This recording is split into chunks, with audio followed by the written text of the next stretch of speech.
Hello and welcome to this week's edition of Bible in the News. This week we have seen Benjamin Netanyahu elected for a record 5th term as Prime Minister of Israel, and we look at this in light of Bible prophecy. As Bible believers, it is very clear to us that Israel must be at peace at the time of the Gogian invasion into the land that we read of in Ezekiel 38. Ezekiel is very clear about this in verse 11. And thou, that's Gog, shalt say, I will go up to the land of unwalled villages. I will go up to them that are at rest, that dwell safely, all of them dwelling without walls and having neither bars nor gates. And since Israel has become a nation, there has never been a point in history where you could say this of the land. Israel was at a constant threat of invasion up until the 1970s, and since then it has been plagued by terrorism. Over the last 20 years, Israel has had to construct a security barrier, which is partly wall, partly fence, that goes around the West Bank to prevent people from bringing in weapons that could be used for terrorist attacks. Settlements in the West Bank have walls and fences and armed gates at their entrances to prevent people coming in to stage terrorist attacks. Israel is, at the moment, without question, not a land without walls, bars or gates. Although peace is not the current situation in the land of Israel, we can be sure that there will be a time when Israel will be at peace. Now, bringing peace to Israel is something that world leaders have for decades tried to achieve through a so-called land for peace formula, where Israel gives away land to a Palestinian state in exchange for peace. And the only substantial area of land that could seriously be made into a Palestinian state is, of course, the West Bank, an area of land that Israel captured in 1967. And although this has been pushed for many years, it has proved very controversial. Some 400,000 Israelis live in the West Bank, and any Palestinian state would insist on these people being removed. This would also be a problem, of course, for Bible believers, because we know that the West Bank is the mountains of Israel, an area that is specifically mentioned as being inhabited by Israel in Ezekiel 38 verse 8. And after many days thou shalt be visited in the latter years, thou, that's Gog, shalt come into the land that is brought back from the sword, and is gathered out of many people, against the mountains of Israel, which have been always waste, but it is brought forth out of the nations, and they shall dwell safely, all of them. So we can see here that not only is Israel in peace, they are at peace on the mountains of Israel, or the West Bank. Because of this, we can be sure that either no peace deal will involve Israel giving up the West Bank, and if it did, then the West Bank must at some point be returned to Israel. Israel must be in peace and also hold the mountains of Israel before the Battle of Armageddon. Almost every US president has at some point attempted to bring peace to Israel, and in every case it has suggested this basic framework of the West Bank becoming some Palestinian state. Wanting to bring peace to Israel is one area where President Trump is no exception to his predecessors, and he is currently preparing to release the currently secret peace plan that he's been working on for the last few years, which we may have released as early as June of this year. And this week, of course, we had the Israeli election, where Benjamin Netanyahu was neck and neck with his opponent, who was from the Blue and White Party, Benny Gantz. Netanyahu pledged to annex Israeli settlements in the West Bank, and also ruled out removing a single Israeli from the West Bank as part of any peace plan. This effectively was him ruling out any form of peace plan that involved Israel giving up the West Bank. And for President Trump, who was no doubt looking at the Israeli election with great interest in relation to his peace plan, these red lines could have caused major problems. In an interview with an Israeli media outlet, I-24 News, Netanyahu was asked whether he could refuse the Trump peace plan. So could you refuse the Trump peace plan, Mr. Prime Minister? Is this an option for you, for Israel, if you are re-elected? Of course. I look at the first of all, I hope not. I don't know what it is. I'll give it a serious consideration, because I believe that we've never had a friend, never, greater than President Trump. He recognized Jerusalem as our capital. He moved the embassy here. He withdrew from the dangerous Iran deal that Lapid and Gantz supported. I went against the whole world to challenge this. And now he's recognized the Golan. Of course, I'll give it its due hearing and consideration because I know it comes from a friend.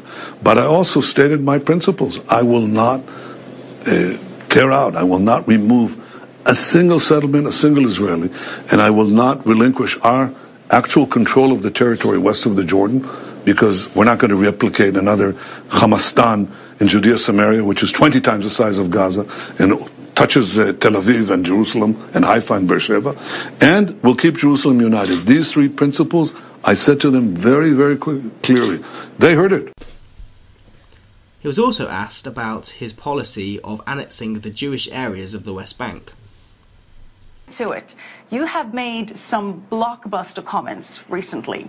You said that if you were to be re-elected, you would move to annex the West Bank. And you said that you told President Trump that Israel would not remove a single person from the West Bank. How did President Trump react when you told him that? First of all, I didn't say that I would annex the West Bank. I said I would apply Israeli law, or annex, if you will, the Jewish communities, the Israeli communities in Judea, Samaria. That's different. And I want to do it as far as I can with American support. It took me 2 years to get this document. See it here? I talked to President Trump and I said, recognize the Golan. Please recognize the Golan. It's his choice, of course. 2 years later, he recognized our Golan, the Golan, Israeli sovereignty over this vital piece of territory. I'd rather do it this way as well, and that's what I intend to do. How did they react? I explained to President Obama, to Vice President Biden, to others, that this is my policy. And I've said time and time again that I would not remove a single Israeli settlement or a single Israeli forcibly. I'm against this whole notion of ethnic cleansing. So, I just don't believe in it. Prime Minister, did you ask President Trump to then consider recognizing Israel's sovereignty over the West Bank? I've discussed it with his people. It's not something that I've said, you know, there are elections now, so I'm saying it.